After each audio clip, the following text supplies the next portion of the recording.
ইরানে মার্কিন ও ইসরায়েলের যৌথ হামলার প্রভাব ক্রীড়াঙ্গনে। সৌদি আরবে ওমরাহ করতে গিয়ে আটকা মুশফিকুর রহিম, উদ্বেগ প্রকাশ আইসিসির।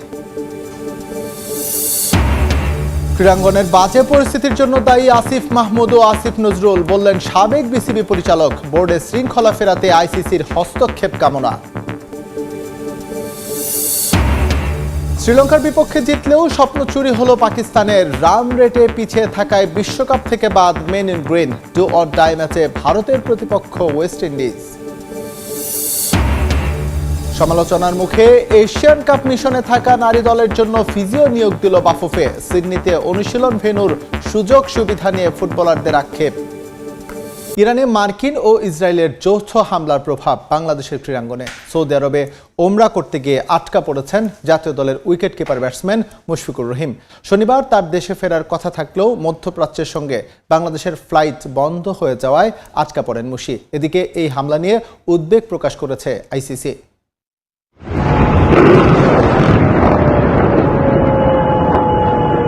যুদ্ধের ক্ষতিকর প্রভাব ব্যাপক। যে প্রান্তেই ধ্বংসযজ্ঞ শুরু হোক না কেন তা প্রভাবিত করে গোটা বিশ্বকেই। যেখান থেকে বাদ পড়ে না ক্রীড়াঙ্গন। দুঃখজনক হলেও সত্যি, ইরানে যুক্তরাষ্ট্র এবং ইসরায়েলের হামলার প্রভাব পড়েছে দেশের ক্রিকেটাঙ্গনে। ওমরা পালন করতে সৌদি আরব গিয়েছিলেন জাতীয় দলের ক্রিকেটার মুশফিকুর রহিম। সেখান থেকে শনিবার দেশে ফেরার কথা ছিল তার। তবে ইরানে যুক্তরাষ্ট্র ও ইসরায়েল হামলা চালালে বাংলাদেশের সঙ্গে বন্ধ হয়ে যায় মধ্যপ্রাচ্যের বিমান চলাচল। মুশফিকের পরিকল্পনা ছিল ওমরা শেষ করে দুবাই হয়ে দেশে ফিরবেন তিনি, কিন্তু দুবাই যাওয়ার পর সেখান থেকে তার ফ্লাইট আবারও সৌদি আরবের জেদ্দায় পাঠানো হয়। ফলে সেখানেই আটকা পড়েন সাবেক অধিনায়ক। আসসালামু আলাইকুম সবাইকে। কয়েকদিন আগে আমি উমরাহ পালন করার জন্য মক্কা এসেছিলাম। আলহামদুলিল্লাহ আমি আমার হজ সম্পন্ন করেছি এবং আজ এমিরেটস এয়ারলাইন্সে দুবাই হয়ে বাংলাদেশে ফিরছিলাম। আজ সকালে আমরা জেদ্দা থেকে দুবাইয়ের উদ্দেশ্যে রওনা দিই, কিন্তু যুক্তরাষ্ট্র, ইসরায়েল ও ইরানের মধ্যকার চলমান যুদ্ধ পরিস্থিতির কারণে সব ফ্লাইট আবারও জেদ্দায় ফিরিয়ে আনা হয়েছে। এখন আমি জেদ্দা বিমানবন্দরে হাজার হাজার যাত্রীর সঙ্গে অবস্থান করছি। এদিকে ইরানে যুক্তরাষ্ট্র ও ইসরায়েলের হামলা নিয়ে উদ্বেগ প্রকাশ করেছে আইসিসি। ভারত এবং শ্রীলঙ্কা যৌথভাবে আয়োজন করছে টি-20 বিশ্বকাপ। এই আসরের সঙ্গে সম্পৃক্ত কেউ সরাসরি যুদ্ধ দ্বারা আক্রান্ত না হলেও মধ্যপ্রাচ্যের ক্রিকেটার এবং ম্যাচ সম্প্রচারের দায়িত্বে থাকা ক্রুদের নিয়ে চিন্তিত বিশ্ব ক্রিকেট। মধ্যপ্রাচ্যে চলমান সংকট টুর্নামেন্ট পরিচালনায় সরাসরি কোনো প্রভাব ফেলেনি। তবে খেলোয়াড়, দলীয় ব্যবস্থাপনা, ম্যাচ অফিসিয়াল, সম্প্রচার কর্মী ও ইভেন্ট স্টাফ সহ উল্লেখযোগ্য সংখ্যক সংশ্লিষ্ট ব্যক্তি টুর্নামেন্ট শেষে নিজ নিজ দেশে ফেরার জন্য উপসাগরীয় অঞ্চলের বিমানবন্দরগুলোর ওপর নির্ভর করেন। বিশেষ করে দুবাই আন্তর্জাতিক বিমানবন্দর তাদের যাত্রাপথের একটি গুরুত্বপূর্ণ ট্রানজিট কেন্দ্র। আইসিসি ট্রাভেল ও লজিস্টিক্স টিম আন্তর্জাতিক এয়ারলাইন্সগুলোর সঙ্গে সক্রিয়ভাবে কাজ করছে, যাতে ইউরোপ, দক্ষিণ এশিয়া ও দক্ষিণ পূর্ব এশিয়ার বিভিন্ন হাব হয়ে বিকল্প রুট ও সংযোগ ব্যবস্থা নিশ্চিত করা যায়। এছাড়াও ক্রিকেটার ও সংশ্লিষ্টদের বিশ্বকাপ শেষে নিরাপদে দেশে ফিরতে একটি ডেডিকেটেড ট্রাভেল সাপোর্ট ডেস্ক চালু করেছে আইসিসি।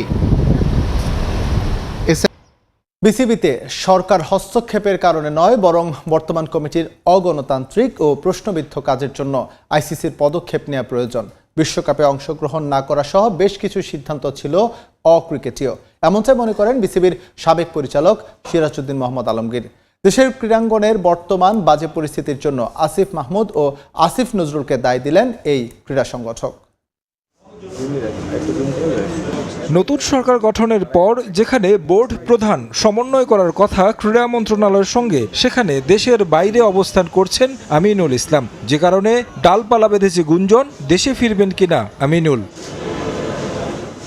নতুন সরকার বিসিবির বর্তমান বোর্ডে হস্তক্ষেপ করলে আসতে পারে আইসিসির নিষেধাজ্ঞা, এমন কথাও শোনা যাচ্ছে। যদিও এমনটা মনে করছেন না প্রবীণ সংগঠক সিরাজউদ্দিন মোহাম্মদ আলমগীর। তার মতে আইসিসির বরং হস্তক্ষেপ করা উচিত। কেন এই বোর্ড প্রশ্নবিদ্ধ কাজ করছে? এই যে বোর্ড আছে, এই যে বোর্ডের যেইভাবে তারা নির্বাচন করেছে এবং বাংলাদেশ ক্রিকেটকে যারা যেইভাবে তারা এগিয়ে নিয়ে যাচ্ছে, এখানে আইসিসির একটা হস্তক্ষেপ তো আমরা প্রত্যাশা করি যে আইসিসি হস্তক্ষেপ করবে যে এই বোর্ডের অধীনে বাংলাদেশ ক্রিকেট প্রপারলি কাজ করতে পারছে না বা বাংলাদেশ ক্রিকেট এগিয়ে যাচ্ছে না। আমরা ইমার্জিং কান্ট্রি হিসেবে বাংলাদেশ ক্রিকেট যেভাবে এগিয়ে যাচ্ছিল, এগিয়ে যাওয়ার পথে প্রতিবদ্ধকতা সৃষ্টি করেছে। এখানে আমার মনে হয় যে আইসিসির তরফ থেকে কোনো রকমের কোনো দিক নির্দেশনা, গাইডলাইন হয়তো আসতেও পারে।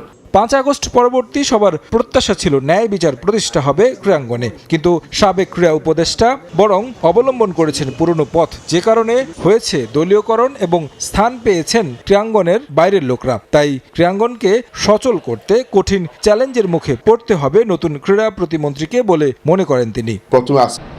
এবার টি-20 বিশ্বকাপ প্রসঙ্গ। টি-20 বিশ্বকাপের সুপার 8-এর শেষ ম্যাচে শ্রীলঙ্কাকে 5 রানে হারিয়েছে পাকিস্তান। তবে জয় পেলেও সেমিফাইনালের আশা ভেস্তে গেছে মেন ইন গ্রিনদের। শুরুতে ব্যাট করতে নেমে 176 রানের ওপেনিং জুটিতে ভর করে লঙ্কানদের 213 রানের টার্গেট দেয় সালমান আগার দল। জবাবে ব্যাট করতে নেমে 6 উইকেটে 207 রানে থামে স্বাগতিকদের ইনিংস। শ্রীলঙ্কার বিপক্ষে সুপার 8-এর শেষ ম্যাচটা ছিল পাকিস্তানের মাস্ট উইন গেম। তবে শুধু জয়ই নয়, লঙ্কানদের বিপক্ষে 64 রানের জয় প্রয়োজন ছিল মেন ইন গ্রিনদের। সেই লক্ষ্যে টস হেরে শুরুতে ব্যাট করতে নেমে পাকিস্তানকে ভালো সূচনা এনে দেন পাক 2 ওপেনার সাহেবজাদা ফারহান ও ফকর জামান। এই 2 ব্যাটারের কল্যাণে পাওয়ার প্লেতে 64 রান পায় পাকিস্তান। এদিন শ্রীলঙ্কার ঘরের মাঠে স্বাগতিক বোলারদের পাত্তাই দেননি পাকিস্তানের 2 ওপেনার। তাদের আগ্রাসী ব্যাটিংয়ে বড় সংগ্রহের আভাস পায় মেন ইন গ্রিন। ম্যাচের 16তম ওভারে পাকিস্তান শিবিরে প্রথম আঘাত হানেন দুষ্মান্তে চামিরা। 9 বাউন্ডারি ও 4 ওভার বাউন্ডারিতে 84 রানে থাকা ফকর জামান আউট হলে ভাঙে তাদের 176 রানের জুটি।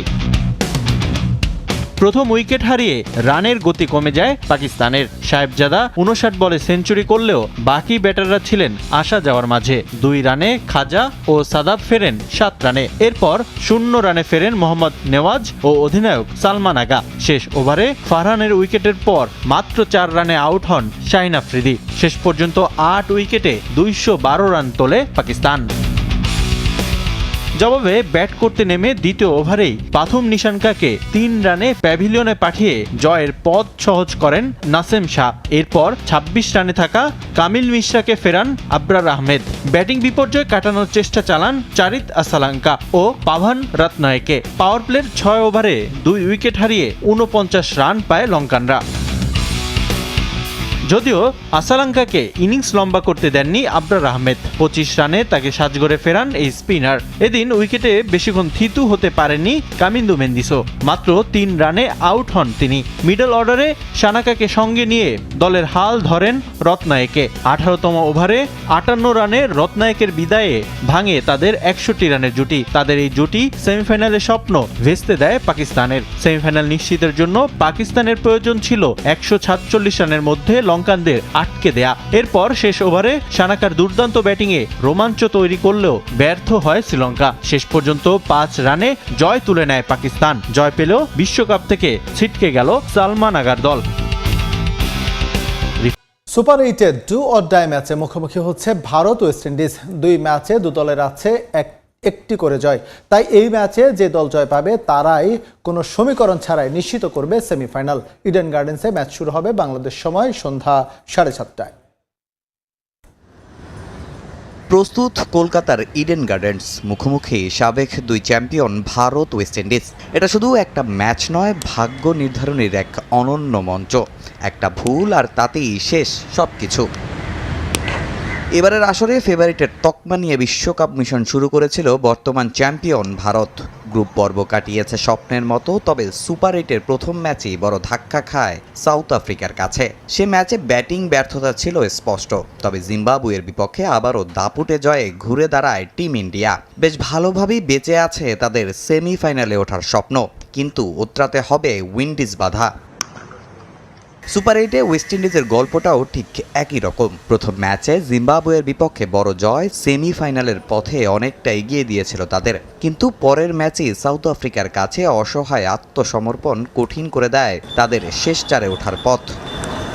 তবে ইতিহাস বলছে বড় ম্যাচে কখনো ভয় পায় না উইন্ডিজ। তার উপর এই ম্যাচ তাদের বাঁচা মরার লড়াই। যদিও আন্তর্জাতিক টি-20-র পরিসংখ্যান কথা বলছে ভারতের পক্ষে। এখন পর্যন্ত মোট 30 বার মুখোমুখি হয়েছে ভারত ওয়েস্ট ইন্ডিজ, যেখানে মেন ইন ব্লুর 19 জয়ের বিপরীতে উইন্ডিজ জয় পেয়েছে 10 ম্যাচে। কিন্তু টি-20 বিশ্বকাপে 2 দলের সমীকরণে আত্মবিশ্বাসের তুঙ্গে ওয়েস্ট ইন্ডিজ। মেগা আসরে মোট 4 বারের দেখায় 3 বার ভারতকে হারিয়েছে উইন্ডিজ। সবশেষ 2016 বিশ্বকাপে 7 উইকেটের জয় পেয়েছিল ক্যারিবিয়ানরা। টিম ইন্ডিয়া একমাত্র জয় পেয়েছিল 2014 বিশ্বকাপে। দুদলের ব্যাটিং লাইন আপও দুর্দান্ত। ভারতের অভিষেক শর্মা, ঈশান কিষানের ব্যাটিং, হার্দিক পান্ডিয়ার অলরাউন্ডিং পারফরমেন্স ঘরের মাঠে দেখাচ্ছে বড় স্বপ্ন। পেস ইউনিটে জসপ্রীত বুমরা, স্পিনে বরুণ চক্রবর্তী ও অক্ষর প্যাটেল কঠিন চ্যালেঞ্জের মুখে ফেলতে পারেন ক্যারিবিয়ান ব্যাটারদের। তবে বাবার হঠাৎ মৃত্যুতে এই ম্যাচে থাকছেন না রিঙ্কু সিং। অন্যদিকে ব্যাটিংয়ে উইন্ডিজের বড় আশা শেমরন হেটমায়ার, রুবমান পাওয়েলদের নিয়ে। রাদারফোর্ড আছেন ভালো ছন্দে। বোলিংয়ে ইডেন গার্ডেন্সের উইকেটে বাড়তি দায়িত্ব নিতে হবে স্পিনার আকিল হোসেন ও রোস্টন চেজদের। এছাড়া টস হতে পারে এক্স ফ্যাক্টর। এবারের আসরে এখানে হওয়া 3 ম্যাচই জয় পেয়েছে আগে ব্যাট করা দল। আসরে ইতালির বিপক্ষে এই ভেন্যুর সর্বোচ্চ 207 রান করেছিল স্কটল্যান্ড। তাই যে দলই টস জিতুক চাইবে আগে ব্যাট করতে। এখন দেখার অপেক্ষা শেষ পর্যন্ত সেমির টিকিট কারা কাটে।